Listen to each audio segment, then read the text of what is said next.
Hello વિદ્યાર્થી મિત્રો, હું છું વિજય પટેલ. બાયોલોજીની અંદર આપનું હાર્દિક સ્વાગત કરું છું. આજે આપણે નવું એક ચેપ્ટર ધોરણ 11 સાયન્સની અંદર ચાલુ કરવા જઈ રહ્યા છીએ. તો જોઈએ આપણે કે ધોરણ 11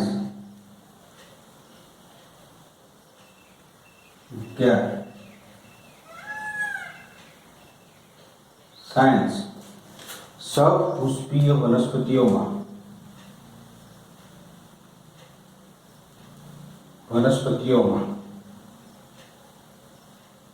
બાહ્યકાર વિદ્યા. સપુષ્પીય વનસ્પતિઓમાં બાહ્યકાર વિદ્યા. આપણે જાણીએ છીએ કે પ્રકૃતિ કેવી છે. પ્રકૃતિને આપણે જ્યારે જોઈએ છીએ ત્યારે તમારું મન એ ખૂબ જ પ્રફુલ્લિત થતું હોય છે. તો આ પ્રકૃતિની અંદર વનસ્પતિઓ અને પ્રાણીઓનો સમાવેશ થતો હોય છે. એમાં આજે આપણે વનસ્પતિઓ વિશે વાત કરવાની છે કે વનસ્પતિઓ એ પોતાની બાહ્યકાર વિદ્યામાં, એટલે કે બાહ્ય સ્વરૂપ, તમારી આંખ એ દેખી શકે, સમજી શકે, એના અનુસંધાનમાં બાહ્ય સ્વરૂપે કેવી દેખાતી હોય છે.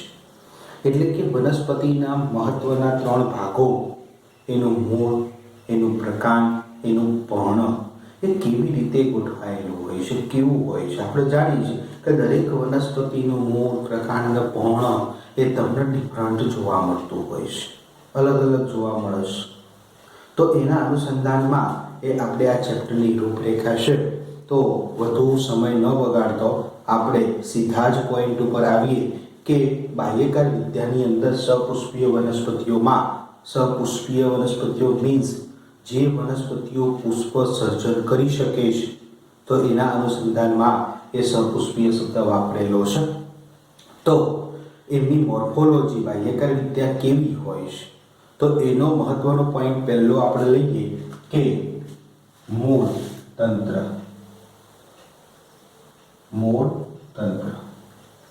પહેલો ટોપિક. વનસ્પતિનું મૂળ એ સામાન્ય રીતે જમીનની અંદર જોવા મળતું હોય છે. એ કેવી રીતે નિર્માણ પામતું હોય છે, એની નિર્માણની અવસ્થાઓ કેવી હોય છે, તો એના અનુસંધાનમાં એ મૂળ તંત્રમાં સ્થાનિક મૂળ જોવા મળે વનસ્પતિઓમાં, અને બીજું અસ્થાનિક મૂળ એ જોવા મળે છે. પહેલા જ આપણે સ્થાનિક મૂળ વિશે સમજૂતી કેળવી કે સ્થાનિક મૂળ કોઈ પણ વનસ્પતિનું બીજ હોય છે. દાખલા તરીકે એ આ જમીન છે, આ જમીન લેવલ છે, આ જમીન લેવલ છે, અહીંયા વનસ્પતિનું બીજ છે. હવે વનસ્પતિના બીજની અંદર એ ભ્રૂણ મૂળ જોવા મળે છે. શું જોવા મળે છે? ભ્રૂણ મૂળ જોવા મળે છે, જેને આદિ મૂળ તરીકે પણ ઓળખી શકાય છે, કે જેમાંથી મૂળ તંત્રનું નિર્માણ થાય છે. એવો એક પ્રદેશ એ બીજની અંદર જોવા મળતો હોય છે, કે જેમાંથી મૂળ તંત્રનું ડેવલપિંગ કરી શકાય, નિર્માણ કરી શકાય છે. તો આ ભ્રૂણ મૂળમાંથી જ્યારે પણ બીજ અંકુરિત થશે ત્યારે બીજના અંકુરિતની સાથે સાથે એના મૂળ તંત્રનો, ભ્રૂણ મૂળનો વિકાસ થશે. હવે ભ્રૂણ મૂળમાંથી સૌપ્રથમ બીજમાંથી એ જે પ્રથમ એક પાતળા તંતુ સ્વરૂપે જે નિર્માણ પામતો હોય છે અને જમીનની અંદર એ ઘૂસતો હોય છે, તો મૂળની અંદર બીજમાંથી નિર્માણ પામતો એક પ્રવર્ત જેવો સૌપ્રથમ ભાગ કે જે જમીનની અંદર ખૂપે છે. તો આવા પ્રથમ એ મૂળને પ્રાથમિક મૂળ તરીકે ઓળખાય છે, કે જે બીજમાંથી નિર્માણ પામે છે, બીજમાંથી એ નીકળતો હોય છે. તો એને પ્રાથમિક મૂળ કહે છે. આ પ્રાથમિક મૂળ એ સતત વિકાસશીલ હોય છે. અલ્પ વિકસિત હોતું નથી, સતત વિકાસશીલ હોય છે. હવે આ પ્રાથમિક મૂળ ખરું, એ પ્રાથમિક મૂળ જો શાખિત બને અથવા તો એ દાખલા તરીકે અહીંયા હું દોરું કે ભાઈ આ એક શાખાનું નિર્માણ થયું, એમાંથી આ બીજી શાખાનું નિર્માણ થયું. જો પ્રાથમિક મૂળ એ શાખિત બને તો જે શાખા નીકળશે તો એ શાખાને દ્વિતીય મૂળ તરીકે ઓળખાય છે. આ દ્વિતીય મૂળ પણ જો શાખિત બને અને એમાંથી એ શાખાનું નિર્માણ થાય તો દ્વિતીય મૂળમાંથી જે શાખા નીકળી તો એને એ તૃતીય મૂળ તરીકે ઓળખવામાં આવે છે. આમ જમીનની અંદર પ્રાથમિક મૂળ, દ્વિતીય મૂળ અને તૃતીય મૂળ એ ખોરાકનો સંચય કરે છે, ખોરાકનો થોડોક સંગ્રહ કરે છે અને એ કઠણ બનતા હોય છે.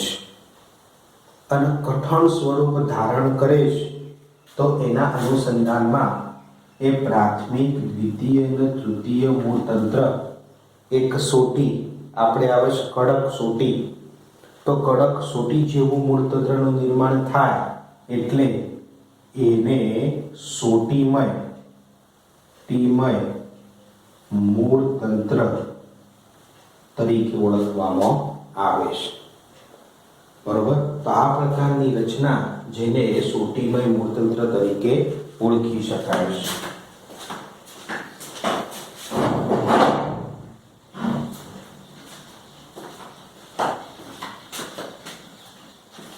જેને સોટીમય મૂળતંત્ર તરીકે એને ઓળખી શકાય છે. ક્લિયર વસ્તુ? જે સ્થાનિક મૂળ કોને કહેવાય? તો સ્થાનિક મૂળની વ્યાખ્યા કે જે મૂળ તંત્ર, સાંભળજો, સ્થાનિક મૂળ એટલે કે જે મૂળ તંત્રનું નિર્માણ એ બીજની અંદર જોવા મળતા ભ્રૂણ મૂળમાંથી થયેલું હોય તો ભ્રૂણ મૂળમાંથી થયેલું થાય તો એને સ્થાનિક મૂળતંત્ર તરીકે ઓળખી શકાય છે. તો અહીંયા આપણે જોયું કે બીજની અંદર ભ્રૂણમૂળ હતો, એક અંશ હતો. જ્યારે પણ બીજ અંકુરિત થાય છે ત્યારે પ્રાથમિક મૂળનું નિર્માણ થાય સૌપ્રથમ, પછી એની શાખા બનાવીને દ્વિતીય, એની શાખા બનાવીને તૃતીય, અને સહેજ ખોરાકનો સંગ્રહ કરી અને સોટી સ્વરૂપ ધારણ કરે છે અને કઠણ બને છે તો એના સોટીમય મૂળતંત્ર તરીકે ઓળખવામાં આવે છે. અને એ જમીનની અંદર ખૂબ જ ઊંડાણપૂર્વક એ ફેલાતા જતા હોય છે અને એ જમીનને વિપુલ પ્રમાણમાં એ બોધી રાખવામાં મદદ કરે છે અને જમીનની અંદરથી પાણી, ખનિજ ક્ષારો ઇત્યાદિનું એ શોષણ કરી અને વનસ્પતિને આપે છે કે જેથી કરીને વનસ્પતિ એ વૃદ્ધિ અને વિકાસ કરી શકે છે. તો અહીંયા આપણે બે વસ્તુ ક્લિયર કરી. એક સ્થાનિક મૂળ કોને કહેવાય, બીજું સોટીમય મૂળતંત્ર કોને કહેવાય. ક્લિયર વસ્તુ? હવે આપણે આ વસ્તુ શેમાં જોવા મળે છે? તો સોટીમય મૂળતંત્ર મુખ્યત્વે એ દ્વિદળી વનસ્પતિઓ હોય, ઉદાહરણ સ્વરૂપે રાઈ જેવી. તો દ્વિદળી વનસ્પતિઓ હોય, તમે નીચલા ધોરણોમાં 10મા સુધી એકદળી અને દ્વિદળી વચ્ચેનો તફાવત એ સારી રીતે સમજી ચૂકેલા છો કે કોને કહેવાય, એકદળી વનસ્પતિઓ કોને કહેવાય, દ્વિદળી વનસ્પતિઓ કોને કહેવાય. તો એના અનુસંધાનમાં આ ટોપિક છે, એ આપણે એ તફાવત પણ લેવાનું છે, તો એ પણ આપણે લઈશું. તો સોટીમય મૂળતંત્ર દ્વિદળી વનસ્પતિઓની એક લાક્ષણિકતા છે. બરોબર?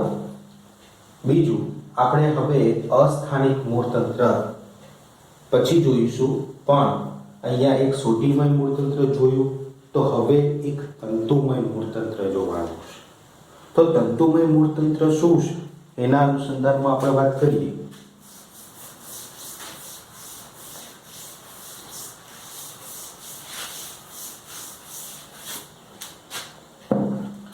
તો દાખલા તરીકે સેમ ટુ સેમ કન્ડિશન આપણે વિચારીએ કે જમીન લેવલ વનસ્પતિનું બીજ છે, વનસ્પતિના બીજની અંદર એ ભ્રૂણ મૂળ છે, જેને આપણે આદિ મૂળ કહીએ છીએ, મૂળ તરીકે ઓળખીએ છીએ. જ્યારે પણ બીજ અંકુરિત થાય ત્યારે તેમાંથી પ્રાથમિક મૂળતંત્ર નિર્માણ પામે અને પ્રાથમિક મૂળતંત્ર સોટીમય મૂળતંત્ર હતું, એની અંદર સતત વિકાસશીલ હતું. પણ આ એક એવા પ્રકારનું મૂળતંત્ર છે કે જેને આપણે તંતુમય મૂળતંત્ર એ ભણીએ છીએ. તો તંતુમય મૂળતંત્રની અંદર ભ્રૂણ મૂળમાંથી નિર્માણ પામતું એ પ્રાથમિક મૂળતંત્ર ખરું. પ્રાથમિક મૂળતંત્ર એ કેવું હોય? અલ્પ વિકસિત હોય છે. અલ્પ વિકસિત હોય છે. થોડોક એ વૃદ્ધિ અને વિકાસ કરીને એનો વૃદ્ધિ અને વિકાસ સમેટી લે છે. પણ એ પ્રાથમિક મૂળના અગ્ર બાજુએથી એક પાતળા દોરી જેવા અનેક તંતુઓનું જાળા સ્વરૂપે આ રીતે પ્રાથમિક મૂળતંત્રમાંથી જ એ અનેક પાતળા તંતુઓનું એ નિર્માણ થાય છે. લસણ જોયું હોય, લસણ, લીલું લસણ, તમારા ઘરે એ લીલું લસણ તમે લાવતા હશો. તમારી મમ્મી હોય તો લીલું લસણ કંઈક આ પ્રકારે હોય છે અને આ પ્રકારે, અને નીચે તમે જોજો તો સફેદ રંગના આ પ્રકારે તે પાતળા દોરા જેવી રચનાઓ છે લીલા લસણમાં. તો અહીંયા જે પાતળા દોરા જેવી રચનાઓ જોવા મળે છે એ જ વસ્તુ આ છે, જે જમીનની અંદર ખૂબ જ ઊંડાણપૂર્વકમાં હોતી નથી, પણ જમીનની સપાટી તરફ જ હોય છે, થોડીક જ અંદર ખૂપેલી હોય છે, જે પાતળા દોરી જેવા હોય છે. તો પ્રાથમિક મૂળતંત્ર અલ્પ વિકસિત હોય અને પ્રાથમિક મૂળતંત્રના અગ્ર બાજુએથી પાતળી એ દોરી જેવા સ્વરૂપમાં પ્રવર્ધો નીકળે, પ્રવર્ધોનું જાળું નીકળે. અહીંયા મેં ઘણા બધા પ્રવર્ધો દોરેલા છે અને એ જાળા સ્વરૂપે એ જમીનની અંદર ખૂપે અને જમીનની સપાટીમાંથી પાણી અને ખનિજ તત્વોનું શોષણ કરે, તો એને તંતુમય મૂળતંત્ર તરીકે ઓળખવામાં આવે છે. બરોબર? તો આપણે બે વસ્તુ જોઈ સ્થાનિક મૂળતંત્રની અંદર.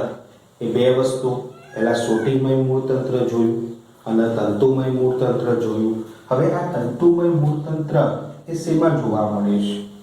તો તંતુમય મૂળતંત્ર એ એકદળી વનસ્પતિઓ હોય, એકદળી વનસ્પતિઓ એની લાક્ષણિકતા છે તંતુમય મૂળતંત્ર.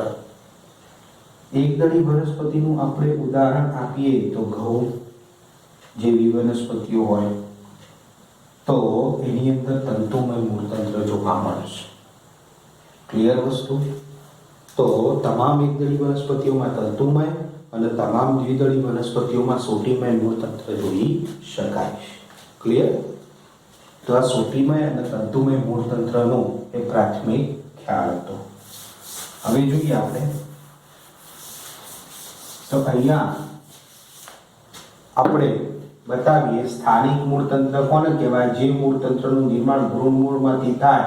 તો એમાં સ્થાનિક મૂળતંત્રમાં બે પ્રકારો આપણે પાડ્યા.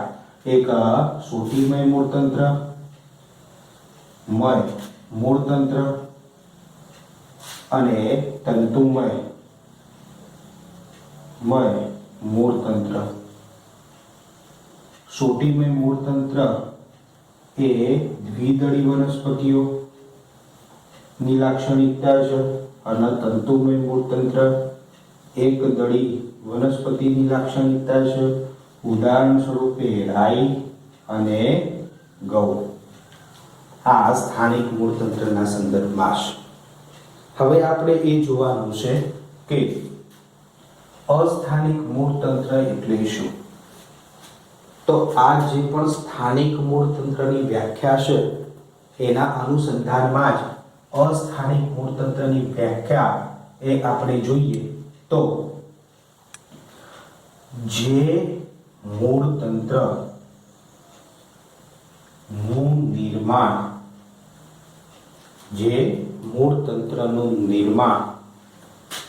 ભ્રૂણ મૂળ સિવાયના તમામ ભાગોમાંથી થાય. તમામ ભાગોમાંથી થાય તો તેને અસ્થાનિક મૂળતંત્ર કહેવાય.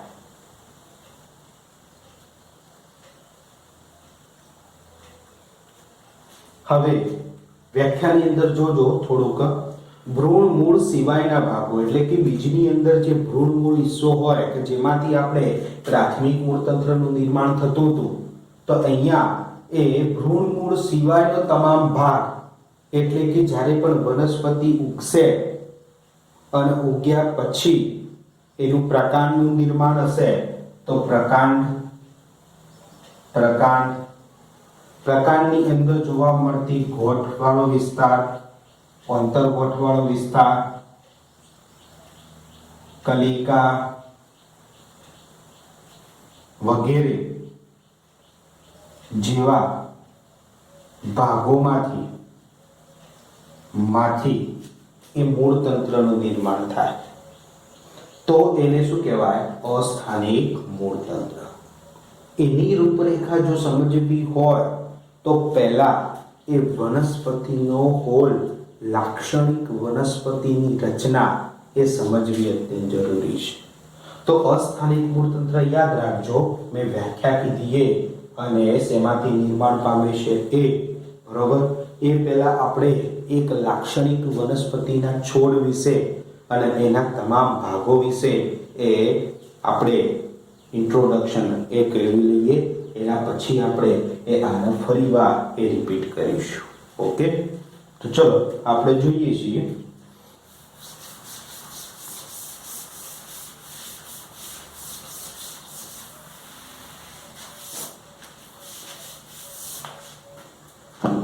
કઈ હું લખું છું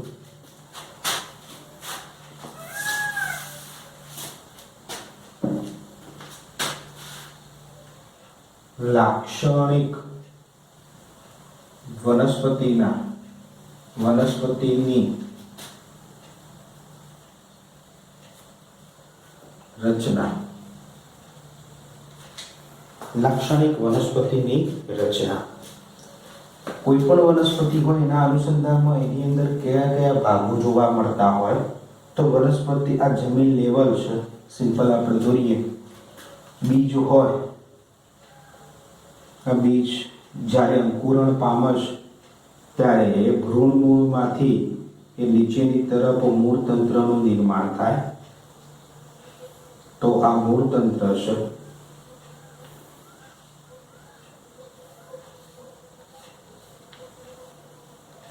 આ મૂળતંત્ર છે, આઈડેન્ટિફાઈડ કરતા જઈએ કે મૂળતંત્ર છે.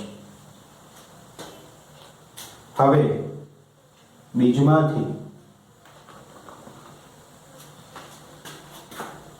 જેમ મૂળતંત્રનું નિર્માણ થયું એ જ રીતે પરોહાગ્રમાંથી ઉપરની તરફ એક પ્રકાંડનું પણ નિર્માણ થશે.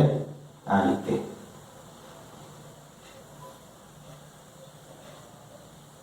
રીતે એક પ્રકાંડનું નિર્માણ થશે. તો એને કહીએ કે પ્રકાંડ.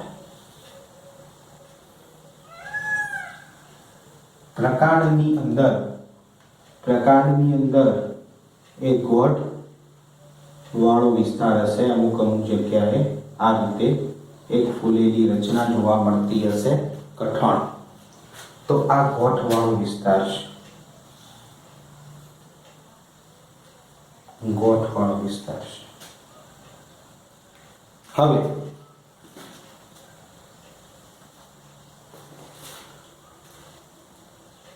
આ એક ગોઠ અને આ બીજી ગોઠ, તો પ્રકાંડની અંદર જે ગોઠો જોવા મળતી હોય તો બે ગોઠો વચ્ચે જે અંતર જોવા મળે છે, તો આ એક ગોઠ અને આ એક બીજી ગોઠ, તો બે ગોઠો વચ્ચે જે અંતર જોવા મળે છે એને તમે શું કહી શકે? અંતર ગોઠ તરીકે ઓળખી શકો છો. શેરડી એ દરેકે ખાધેલી હશે. શેરડીનો સોટો હોય તો એની અંદર તમને જોજો, શેરડીનો સોટો હોય તો અહીંયા એક ફૂલેલી ગોઠ જોવા મળતી હશે, અહીંયા એક બીજી ફૂલેલી ગોઠ જોવા મળતી હશે. તો એ જે ગોઠ જોવા મળે છે, બરોબર, ફૂલેલો ભાગ એને ગોઠ કહેવાય. બે ગોઠો વચ્ચેના અંતરને અંતરગોઠ કહેવાય. અને એ અંતરગોઠ નો તમે વધારે પ્રમાણમાં એમાંથી સુક્રોઝ પ્રાપ્ત થતો હોય છે અને ખાતા હો છો તમે, તો એવો અંતરગોઠવાળો વિસ્તાર છે. હવે દરેક ગોઠવાળો વિસ્તાર ખરો એની અંદર વર્ધનશીલ ભાગ આવેલો હોય. એ પાછળથી આપણે ઘણું બધું ભણવાનું આવશે. અને અત્યારે એક શબ્દ કે ગોઠવાળો વિસ્તાર ખરો એમાંથી એ નવા પર્ણનું નિર્માણ થઈ શકે, નવા પુષ્પોનું નિર્માણ થઈ શકે, નવી શાખાઓનું નિર્માણ થઈ શકે. તો દાખલા તરીકે ગોઠવાળો વિસ્તાર છે અને આ ગોઠવાળા વિસ્તારમાંથી એ હું અહીંયા નવા પર્ણનું નિર્માણ કરું છું, તો એક નવું પર્ણ નિર્માણ પામે. એવી જ રીતે આ બીજી ગોઠમાંથી પણ એ અહીંયા એક નવું પર્ણ ડેવલપ થાય છે.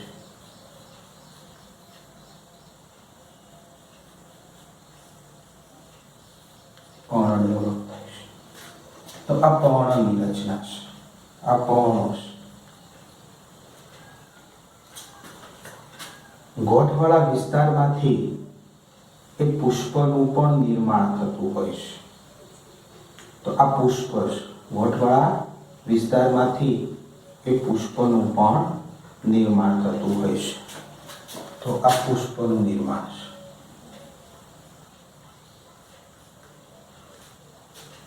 બરોબર. હવે આ પર્ણ છે, પ્રકાંડ આવી ગયું, મૂળતંત્ર આવી ગયું. તો વનસ્પતિના મુખ્યત્વે ત્રણ ભાગો એ આપણે જોઈ લીધા કે મૂળ, પ્રકાંડ અને પર્ણ. હવે પુષ્પ હોય અને એ પુષ્પ ફલિત થાય તો એ પુષ્પમાંથી શું બનતું હોય? ફળ બનતું હોય. તો આ પુષ્પ છે, હવે પુષ્પ ફલન થઈ જશે એટલે પુષ્પની જગ્યાએ શું નિર્માણ પામશે?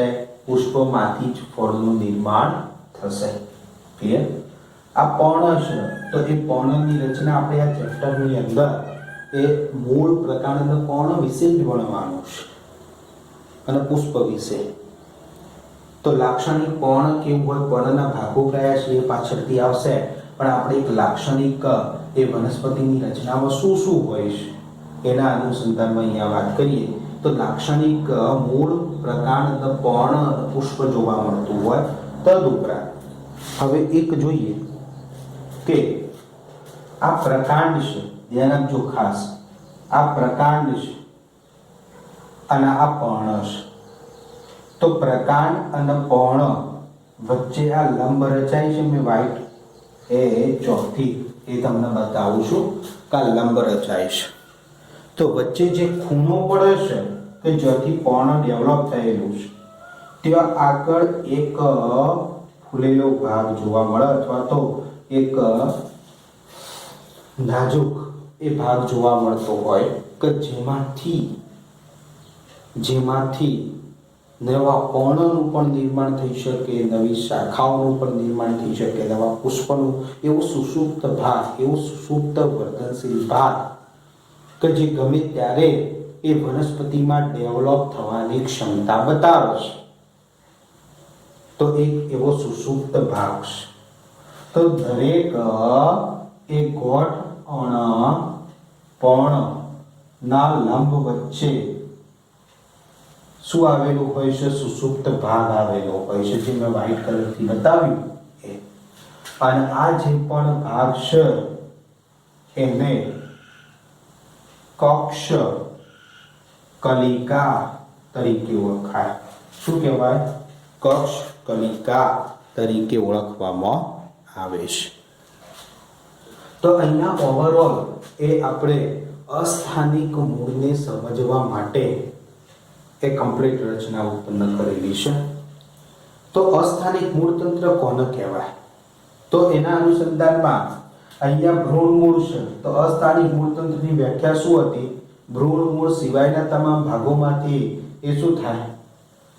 મૂળતંત્રનું નિર્માણ થાય. તો અહીંયાથી મૂળતંત્ર નિર્માણ નહીં પામે, પણ આ જે ગોઠવાળો વિસ્તાર ખરો, આ ગોઠવાળો વિસ્તાર, તો ગોઠમાંથી નવા મૂળતંત્રનું નિર્માણ થશે અને જમીનની અંદર ઉમેરાશે. આ ગોઠવા પછી આ કક્ષ કલિકા અથવા તો કક્ષ કલિકા ખરી, તો આ કક્ષ કલિકામાંથી નવા મૂળતંત્રનું નિર્માણ થઈ શકે. તો ગોઠવાળા વિસ્તારમાં ગોઠવાયેલી કક્ષ કલિકા ખરી, એ કક્ષ કલિકામાંથી નવા મૂળતંત્રનું નિર્માણ થાય. તો કક્ષ કલિકામાંથી જે નિર્માણ પામેલા મૂળતંત્રો ખરા, એને તમે શું કહેશો? અસ્થાનિક મૂળતંત્ર તરીકે ઓળખાય છે. તદુપરાંત અહીંયા આ પ્રકાંડ છે અને આ મૂળતંત્ર છે. તો પ્રકાંડ અને મૂળતંત્ર વચ્ચેનો જે ભાગ ખરો, એ વચ્ચેના ભાગને એ અધ્રાક્ષ કહેવાય. શું કહેવાય? અધ્રાક્ષ. તો આવા અધ્રાક્ષ વાળા વિસ્તારમાંથી પણ મૂળતંત્રનું નિર્માણ થઈ શકે. તો વનસ્પતિની ગોઠવાળો વિસ્તાર, અંતર્ગોઠવાળો વિસ્તાર, અંતર્ગોઠમાંથી પણ મૂળતંત્રનું નિર્માણ થઈ શકે, પણ સામાન્ય રીતે જોવા મળતું નથી અમુક વનસ્પતિઓ સિવાય. તો ગોઠવાળા વિસ્તારમાંથી નિર્માણ પામે, કક્ષ કલિકામાંથી નિર્માણ પામે, અધ્રાક્ષ વાળા વિસ્તારમાંથી નિર્માણ પામે. અધ્રાક્ષ એવો વિસ્તાર છે કે જે મૂળ પણ નથી, પ્રકાંડ પણ નથી, વચ્ચેનો સોધો છે. મૂળ અને પ્રકાંડ વચ્ચેનો સોધો, એને અધ્રાક્ષ તરીકે ઓળખાય. અને એમાંથી એ મૂળતંત્રનું નિર્માણ થઈ શકે. તો એને તમે શું કહેશો? અસ્થાનિક મૂળતંત્ર. તમે એ વડલો જોયેલો હશે, વડ. તો વડલાની અંદર મેઇન પ્લાન્ટ હોય છે, મેઇન પ્લાન્ટ હોય છે આના અનુસંધાનમાં. હવે વડલાની જે શાખા હોય, તો શાખાઓમાંથી એ શું નીકળે છે? આ રીતે નાના તોતણા જેવો ભાગ નીકળે છે, જેને વડવૈયો તરીકે તમે ઓળખો છો. એ વડવૈયો એ શેમાંથી નીકળી? આ ગોઠવાળા વિસ્તારમાંથી. અને એ વડવૈયો એ જમીનના સંપર્કમાં આવે છે ત્યારે શું થઈ જાય છે? એક નવા પ્રકાંડ સ્વરૂપે એ અસ્તિત્વ દર્શાવે છે. પણ વાસ્તવમાં એ શું છે? મૂળ છે. અને જે એ નવી નિર્માણ પામતી શાખાને શું કરે છે? ટેકો આપે છે. તો એક સ્તંભ તરીકે ઓળખાય છે, જેને સ્તંભ મૂળ તરીકે ઓળખાય છે. તો આ વડવૈયો જેટલી છે, તમે જોશો કબીર વડ જોવા જો, તો એનું મેન પ્રકાંડ કયું છે એ તમે નહીં ઓળખી શકો તો ક્યાંથી આ નિર્માણ પામેલું છે. સૌ પ્રથમ પ્રકાંડ કયું હતું? પણ અહીંયા શાખાઓ જેટલી પડતી જાય એટલી વડવૈયો એ વિકાસ પામતી જ જાય છે અને એ જમીનની અંદર ખૂપી જાય. તો આ બધી જેટલી વડવૈયો છે એ કક્ષ કલિકામાંથી પ્રાપ્ત થયેલી છે, ગોઠવાળા વિસ્તારમાંથી નિર્માણ પામેલી છે. તો એને અસ્થાનિક મૂળતંત્ર તરીકે ઓળખી શકાય છે. બરોબર? તો આપણે આજે બે ટોપિકો ક્લિયર કર્યા. એક લાક્ષણિક વનસ્પતિની રચના ક્લિયર કરી, બીજું સ્થાનિક અસ્થાનિક મૂળતંત્ર શું છે એ ક્લિયર કર્યું. તો ખાસ જેમ જેમ ચાલતું જઈશ એમ એમ દરેક વિદ્યાર્થીએ એ નિયમિત રીતે વાંચન કરવું અત્યંત જરૂરી છે. જેટલું ચાલ્યું છે દર અઠવાડિયે એનું રિવિઝન કરતા રહેજો, તો સારામાં સારું રિઝલ્ટ એ આપણને પ્રાપ્ત થશે. આપણે ઓનલી બુક તરફ જ ધ્યાન કેન્દ્રિત કરેલું છે અને બુકની અંદર જે વસ્તુઓ છે એનો જ સમાવેશ કરી અને આપણે ચલાવીએ છીએ. આપણે એ જી નીટના સંદર્ભમાં જી નીટ એ વસ્તુ શું છે 80% 90% એ બુકના સંદર્ભમાં જ હોય છે, પણ એને સમજવાની જરૂરિયાત હોય છે. નીટનો સિલેબસ કંઈ અલગ નથી, પણ એને જો સમજીને તૈયાર કરવામાં આવે તો પેપર તમે ગમે તે સાલનો જોઈ લો 90% એ જ હોય છે, પણ પ્રશ્ન એ તમે કેટલો સમજેલા છો એના ઉપર હોય છે. ક્લિયર વસ્તુ? તો ખાસ એ બુક ઉપર ધ્યાન કેન્દ્રિત કરજો દરેક વિદ્યાર્થીઓ, અને ખાસ બુકની એક લીટી એ વ્યવસ્થિત એના અર્થપૂર્ણ રીતે જો તૈયાર થશે તો ચોક્કસ રીતે નીટની અંદર એ તમને સફળતા પ્રાપ્ત થશે અને બોર્ડના સંદર્ભમાં એ ખૂબ જ સારું એ આપણે કવર અપ કરીએ છીએ. ક્લિયર?